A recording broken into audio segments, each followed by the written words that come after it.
very difficult for a small entity to compete with the larger brokerage entities and the development companies, just more resources. But I really think, frankly, I think we're as good as at that stuff as anybody, much bigger firms than we are. And that, hats off to Armando and Brandon and yourself for that. That I think it is surprising when we interact with other people. We just assume that how good we are at that. Yeah. So it's certainly an asset. So this is going to be the shameless plug portion. If you're not following Hungry Investments on social media, I would say you need to start following Hungry Investments on social media, because, between the stuff that me, Armando, and Brennan are trying to build on every single day to help give us that competitive edge in the markets that we're working in, between Google Earth and, some of the tools like Crexy and Placer and all these things. And if you don't know what they are, don't worry about it. Like I said, just follow us and you'll learn. But, we're doing some pretty exciting stuff. Yeah. And we're not afraid to share this information because we can only be in so many places at once. So, would love to know what markets you guys are in and where you're working in and how we can help you guys. But, this guy is great they're both good at it, but I'm going to say I think Brennan is fantastic at utilizing the tools that we have to identify where those opportunities in the market are. I think that Armando is like a sleuth or a private eye. Just call him Private Armando. PI. Yeah, PI Armando. You just need the mustache. Like Magnum PI? I got it. You got to shave the rest of it. I think I can make some work. Phil's the only one missing the beard. Yeah. He's not part of the beard club, but he's like Santa Claus. Yeah, he's great at finding ownership contact info, and we have a lot of tools that make it a lot easier than what it used to be for us.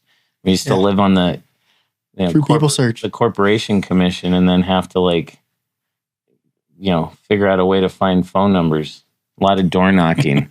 But yeah, we've got some really good synergies here. I got a question for you, Phil. Just what's one of the most difficult deals that you've worked on in your past 20 years that you're probably most proud of that you got done? Oh, wow.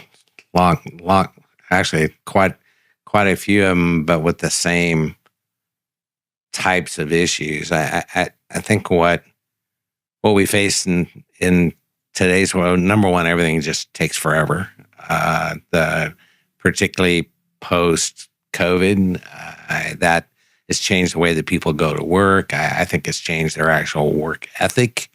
Trying to get things done, because we're not doing simple transactions, or at least we're not the type of broker and or developer that's hands off. We're very hands on, and we're dealing with the cities and other entities that we don't have any choice to deal with, utilities, et cetera, and how slow everybody is, and really to a large degree, just the lack of accountability makes things last forever. So projects that or transactions that once upon a time, we could get done in maybe even a year, certainly no more than a year and a half. Now it's commonplace for us to be involved for 2.5, 3 years. You got to be patient if you want to do commercial real estate. Yeah,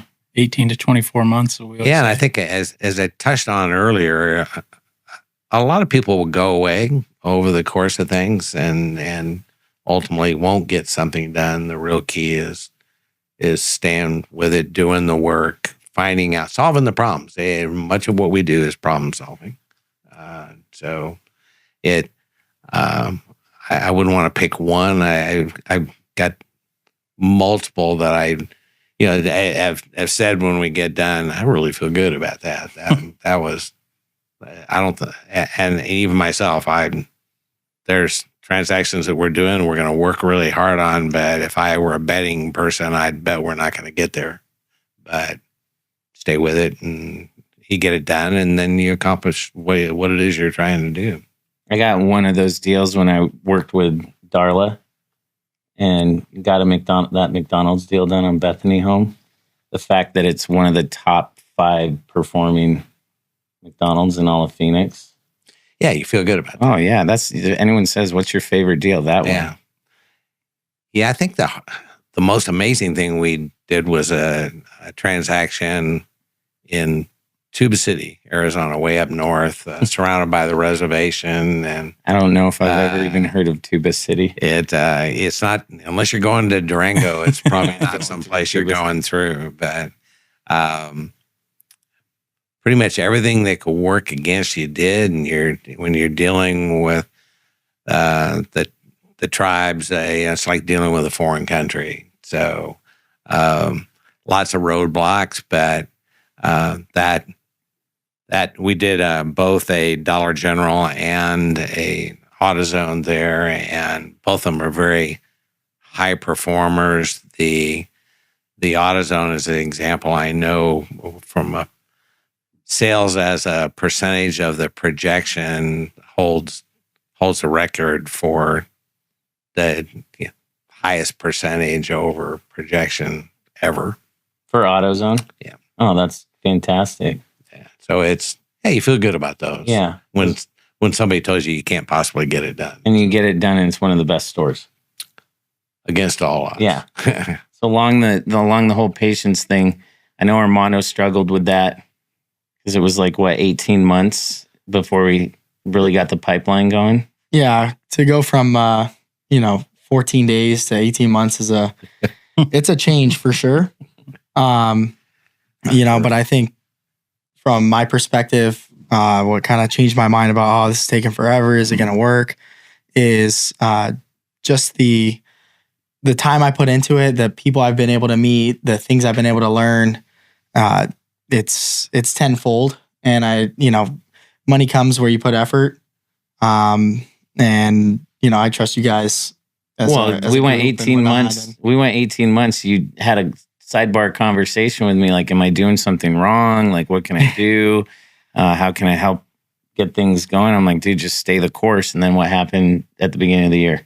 Close on 3 deals in a quarter. With 3 deals in 2 months. Yeah, 3 deals in 2 months, and then another couple in the pipeline. Totaling what? $8 million in closed transactions. Yeah.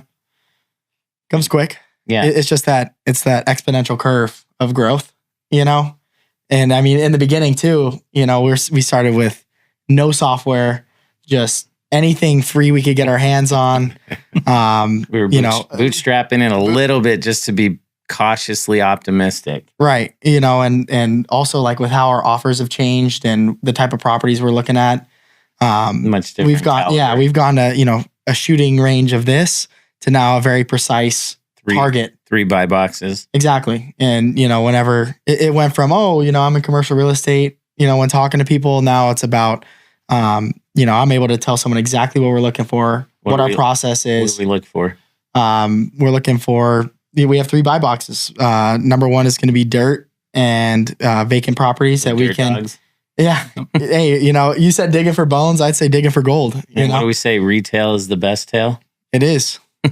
But yeah, so we're looking for dirt, anything from an acre to 2.5 to do pads and drive-through type of freestanding buildings. We're also looking for larger tracts of land where we can, build multiple pads and do partial sales in order to get our basis back. And then as we continue to grow that side of the business, we're going to move into strip centers, shopping centers, power centers almost. And so if you're a broker or an agent, make sure you go to our website and submit offers that fit into these buy boxes. Just saying. Yeah, absolutely. We look at everything. We try to get, LOIs within 24 to 48 hours. We have a very dialed in process on how we underwrite. Thanks to you. I mean, without your organization, we have so many meetings just sitting down, going over Monday and our CRM and the snapshot spreadsheet on how we underwrite deals. It's a very dialed in process. to where we initially started. There we go. And it's great. So Brennan, as far as future and where we're heading, what are you most excited about? Thank you so much for watching this video. If you like this video, want to catch the entire episode of this Rent Stew podcast, click right here. If you're loving the Rent Stew podcast and you want to see more episodes, click right here. And as always, stay hungry, my friends.